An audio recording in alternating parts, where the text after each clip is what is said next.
With regard to the ongoing CAA and NRC issue, there are a few things that everybody should understand. Primarily, there are two major things. One is the Citizenship Amendment Act, and second is the National Register for Citizens. We have to see these things individually also, and we'll also have to see when they are combined together what effect it produces. CAA is a blatant act which actually is very biased against one particular religion.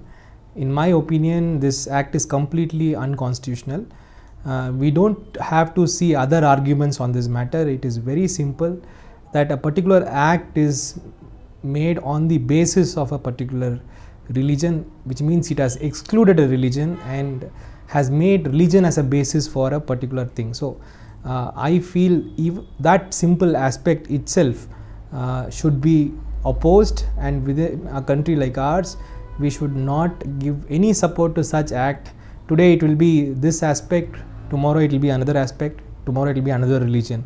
So it is a wrong step, it's in the wrong direction, and we have a democratic and constitutional duty to oppose it. Right now the act is passed and it is in front of the Supreme Court, and I hope and I pray that the court delivers the justice in this matter. Secondly, about NRC. NRC is basically a survey. It proposes to go to every house and check the citizenship status of every individual. At the outset, it looks very simple and very straightforward and very logical. But the problem here is that the citizenship status is to be checked through documents. In a country like ours with varied category of people, the citizenship status and the documents pertaining to the citizenship status is not very readily available with many people.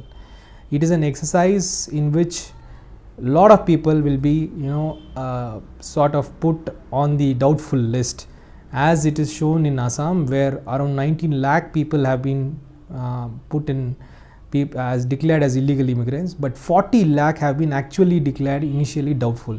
So all these people had to run around for around 6 years to various tribunals to prove their citizenship, and if it is only about 3 crore population in Assam, it took 6 years and expenditure of 1,600 crores.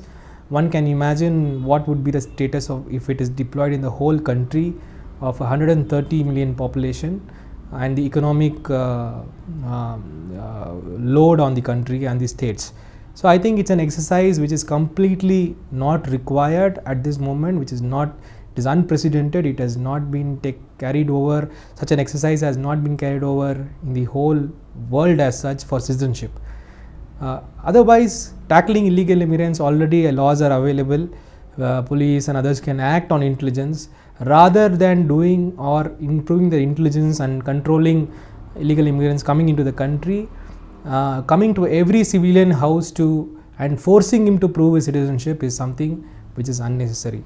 Now coming to the combination of both these things.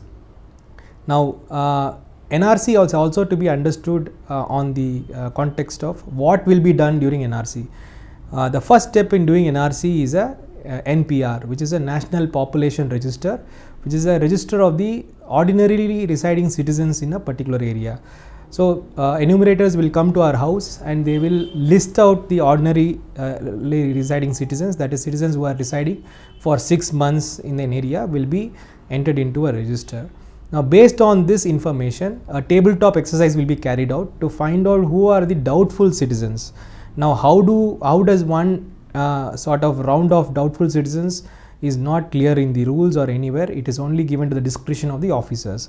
So simple spelling mistake in a name or non-availability of some document or wrong entry in of a date can also lead to a person being declared as doubtful, which means that you and I are also vulnerable of being declared doubtful, and then we have to run to the tribunals in which we will have to present our documents, we will have to argue our case and get ourselves declared as the citizens of this country, which is completely ridiculous considering the situation that we are in.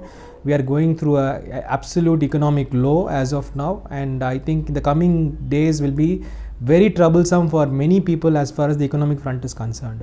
And in this status, conducting such a massive exercise to prove a basic thing as citizenship is completely unwarranted.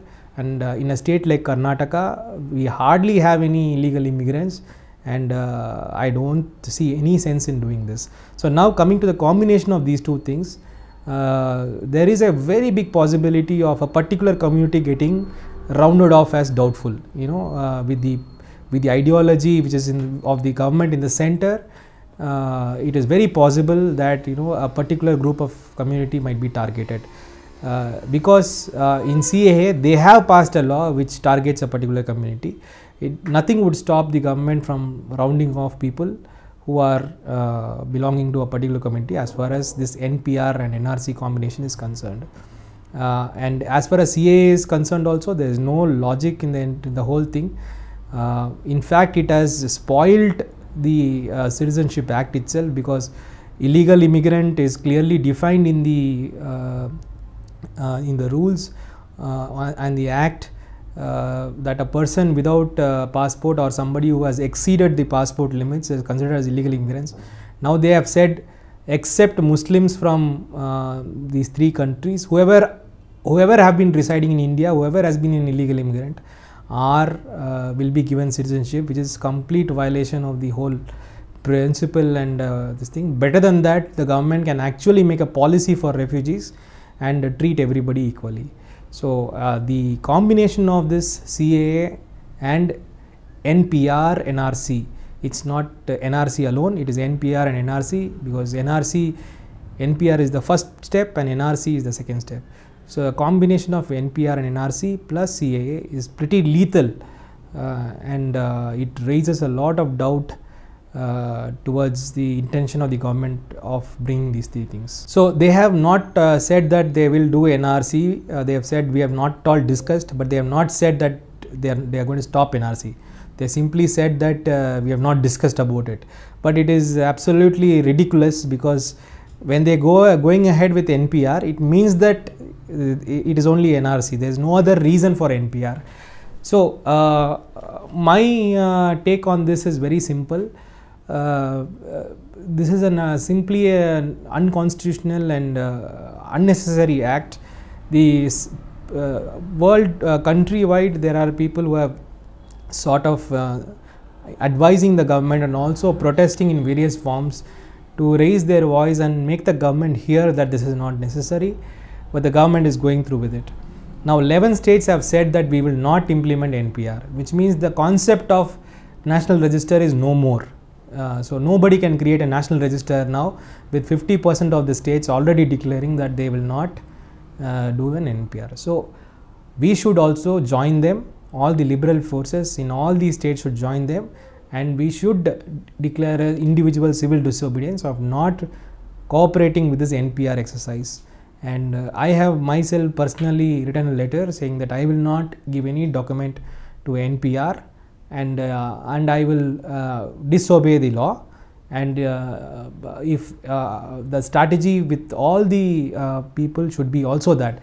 And when we are unifiedly sitting in the same strategy, I think nothing can, government has no other way other than to reconsider the whole stuff. ಹೆಚ್ಚಿನ ವಿಡಿಯೋಗಳಿಗೆ ಪ್ರತಿಧ್ವನಿ YouTube channel subscribe ಮಾಡಿ, bell icon click ಮಾಡಿ.